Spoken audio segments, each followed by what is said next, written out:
Hello everybody, my name is Ryan or MandRproductions, and welcome to my review of the LEGO Star Wars Summer 2018 release, the Imperial Landing Craft. It's set number 75221. It includes 636 pieces, 5 minifigures being a Sandtrooper squad leader, a Sandtrooper, an Imperial shuttle pilot, an R2d2 minifigure, and an Obi-Wan Kenobi, obviously in his Episode 4 type attire and look to him. So very cool minifigure selection, and $90 is the retail price on this, so 636 pieces for $90. That's a little off-putting for some people, myself included. However, it just might be worth it. That's why you watch the review. I'll let you guys know if I really think it's worth it at the end of the review. It's got some cool features. It was a really fun build. I actually really enjoyed the building experience, but I don't know. At the end of the day, $90 is a lot of money for something with only 636 pieces and 5 minifigures. So let's go ahead and jump in and take a look at those figs. Our first minifigure here is Obi-Wan Kenobi, also known as Ben Kenobi, and obviously he's a lot older because this is from the A New Hope movie, and he looks pretty cool. I like the way they've got his robe kind of look to him. You can see the hood there on the back print. You can see he's got a very nice robe print on the front there with kind of a metallic belt look to it. He's got his regular blue lightsaber, and we'll go ahead and pull that off to look at the figure for the rest of the time, but very simple blue lightsaber. We've seen that a lot.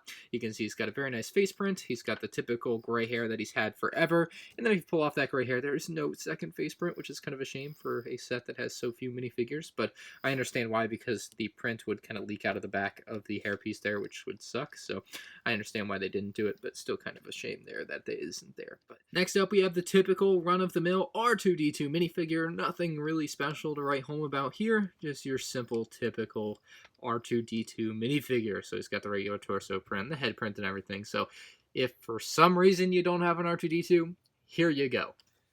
Here's the Imperial Shuttle Pilot minifigure, and usually I'm very anti-minifigures like this, but I actually quite like this one. I think it's got a pretty sleek look to it. I love his little microphone printed onto his face there. Obviously no second face on there. He's got a regular small blaster and a very nice yet simple print. So overall, a nice figure to go right in the cockpit of the Imperial landing craft. Here's our regular Sandtrooper minifigure. He's got a black pauldron, which kind of color matches the rest of the figure nicely.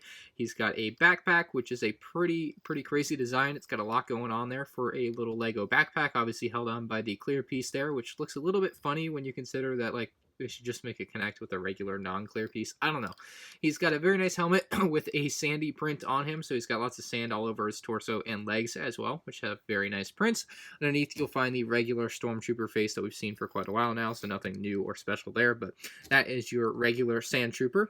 While I wish there were more regular Sandtroopers included in this set, as I'll mention later, I wish we got 3 of them actually.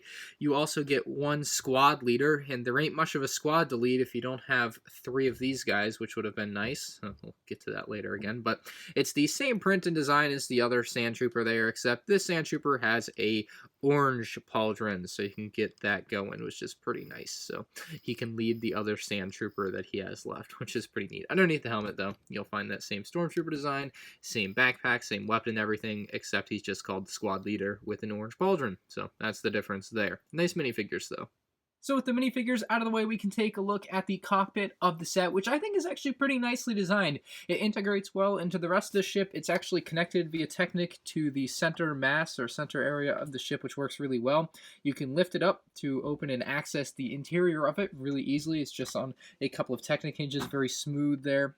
Anyway, you can see inside there's an area for your Imperial shuttle pilot. He goes right on the tiles there. I love the tile design for putting minifigures inside of cockpits like this because it makes it very easy to get them out, as opposed to if you place him down on a stud or different studs, or, you know, it makes him so he can get stuck in there. Maybe you have a really hard time pulling him out. Maybe you pull him out and his legs get stuck in and you just pull out his torso with his head on top. Like, that happens, and I really like it when they do it like this.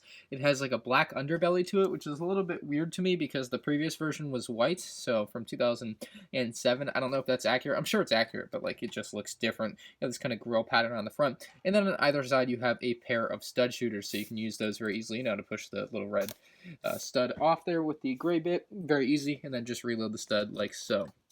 Nice little addition for some playability. If you want to pull them off, you pull them off and it looks like that. Actually, it's really good without them, but obviously I like to keep my Lego sets the way they come, so you can totally just do that too. So just depends on what you like, but a very easy thing to just pull off and make it look a little bit cleaner if that's what you're going for. You can see the pilot in there looks very nice. The windshield is just one big piece kind of tinted, which is nice as well.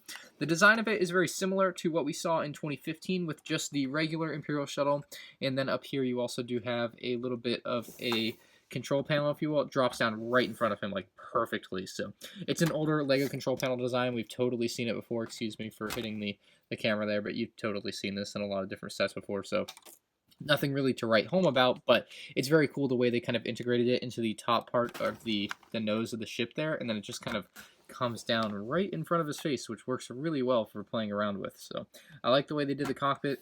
Very nice, smooth. It stays open where you want it to stay open. And that's that. The midsection of this ship has quite a bit going on. They used a different design than they did with the previous set. And I'll be comparing this set to the previous set near the end of this video. And I'll actually be doing a full-fledged video on it because I think it's worth it. But you can see there's some little, what I would just call like missile shooters in there. They don't actually do anything, but they're there. And they're like a nice little detail, so you kind of have that menacing look to it.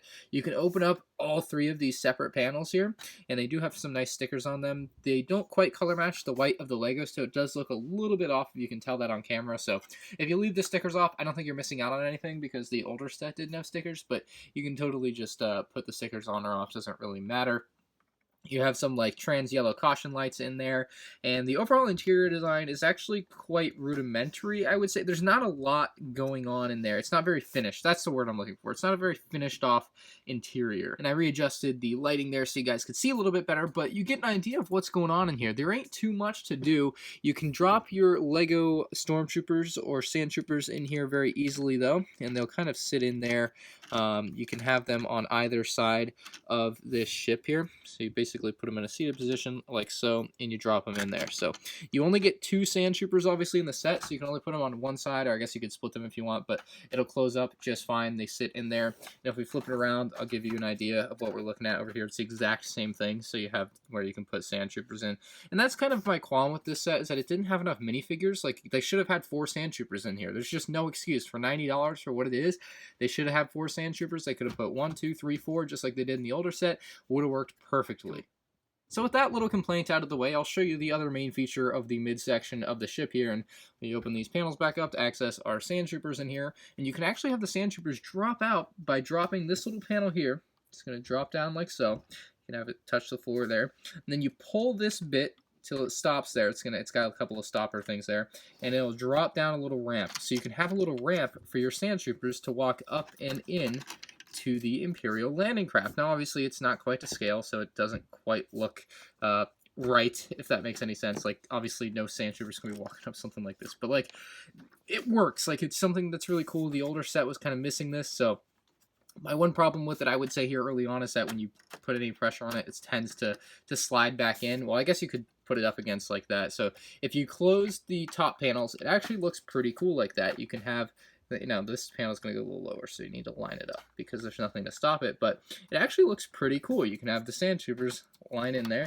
You can try to, I'll see if I can finagle one in there. The backpack might be too much. No, you can totally just throw them in there, which is kind of cool. So you have that. If you open that up, it makes it a little bit easier to access. And obviously, if you open all the panels, it's no problem, but it's just something cool that they included in the set. Really like the way that's integrated into the middle section of the set. It's actually kind of a fun build in that sense, like as you kind of figure out what's going on. So to close that, you just push it back in, you bring this bottom panel up, and then you can close the top ones. Simple, easy as that, no problem. The landing gear underneath the ship is very, very solid. I actually really like that. It's just, it doesn't retract or anything. It just is there. The older set was very similar in that respect, and again, we'll take a look at that later on. But yeah, the landing gear is just there. It works. It's very nice. I like it. No real complaints. Nothing really else to say about it. Now, the fin on the top of the ship actually looks really cool as well.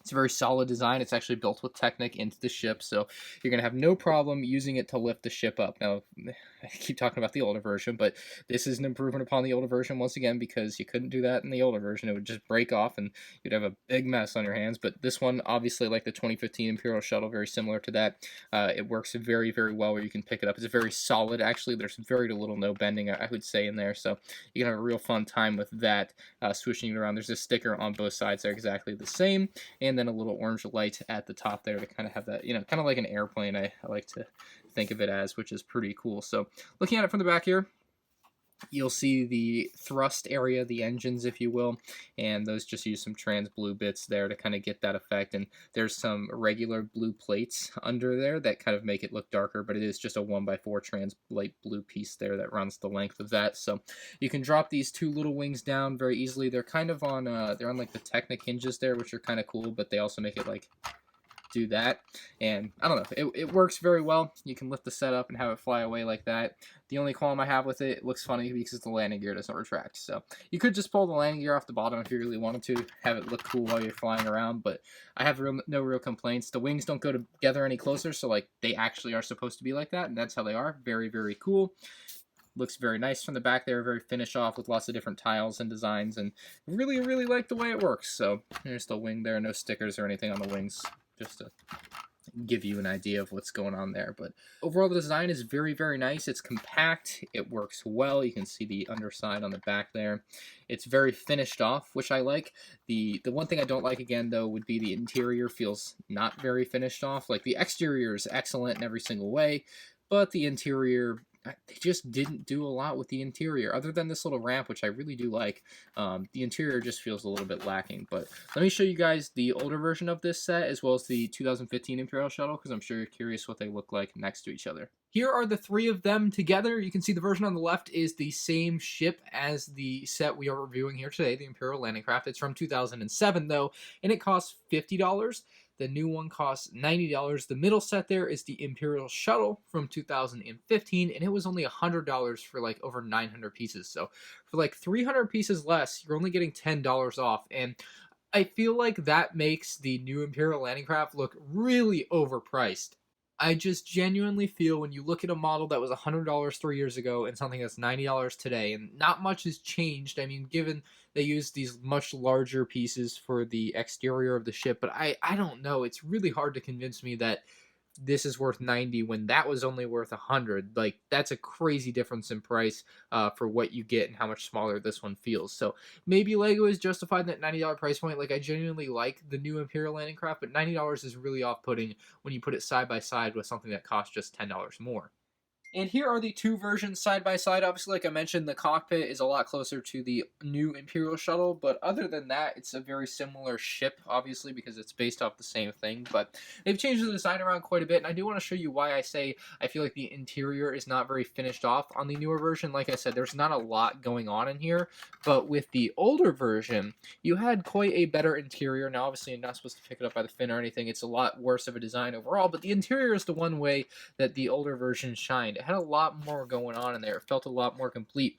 And the even better thing about the older version compared to the newer version is that you could actually drop the bottom part off of the ship and have the top part depart. So this is a feature that makes sense because it's how it actually works in universe. So you would pick it up and there you go. You've dropped a ship off. I mean, I believe it's how it works in universe. I'm actually not 100% sure, but you basically had this whole command post set up there. You had a nice interior, you had lots of room, a nice base plate down there at the bottom, so you could have your figure standing there. This one just has like a couple of seats that aren't even really seats. It's really weird what they've done with the interior on the new one. So I just thought I'd show you the reason that I feel like they've taken a step back on the interior of the newer version, especially when you look at the older version side by side. It's just kind of a shame that they weren't able to do more with what they had here on the newer version. But so with everything having been said now, the question still has to be answered. Is it worth $90? I don't think I can sit here and tell you guys that you should spend $90 on this set. 636 pieces for $90 is hard enough as it is.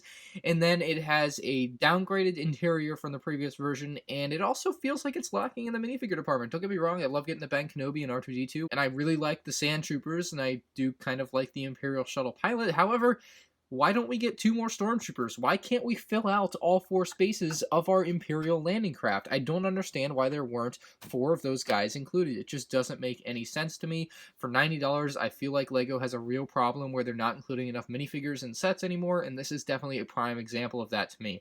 I feel like if it was $70 or $80, I'd be much more on board, and obviously that's a pretty obvious statement to make about anything. If it's cheaper, it's always better, but this one definitely has that written all over it. With that being said, I think if you can find it on sale for 20% off, then hey, if you like it, go ahead and get it. But otherwise, I'm very hard pressed to tell you that it's worth $90. I just don't see $90 of enjoyment out of this thing for many people. Anyway, let me know what you guys think in the comments section down below. I just feel like LEGO's not including enough minifigures in its sets anymore, especially, oh man, consider this. Back in like 2005, there was an Imperial shuttle released. I swear it had like 10 minifigures in a $50 set, and now we have a $90 set that has 5 minifigures that really could have 7 minifigures. It should have 7 minifigures. It's great that they included a couple of good guys, but man, 2 more Sandtroopers would have been great. Anyway, leave a like on the video if you enjoyed. Again, let me know what you think in the comments section down below, and subscribe to the channel if you're new here. Thank you all for watching. I'll catch you on the next one. Peace out.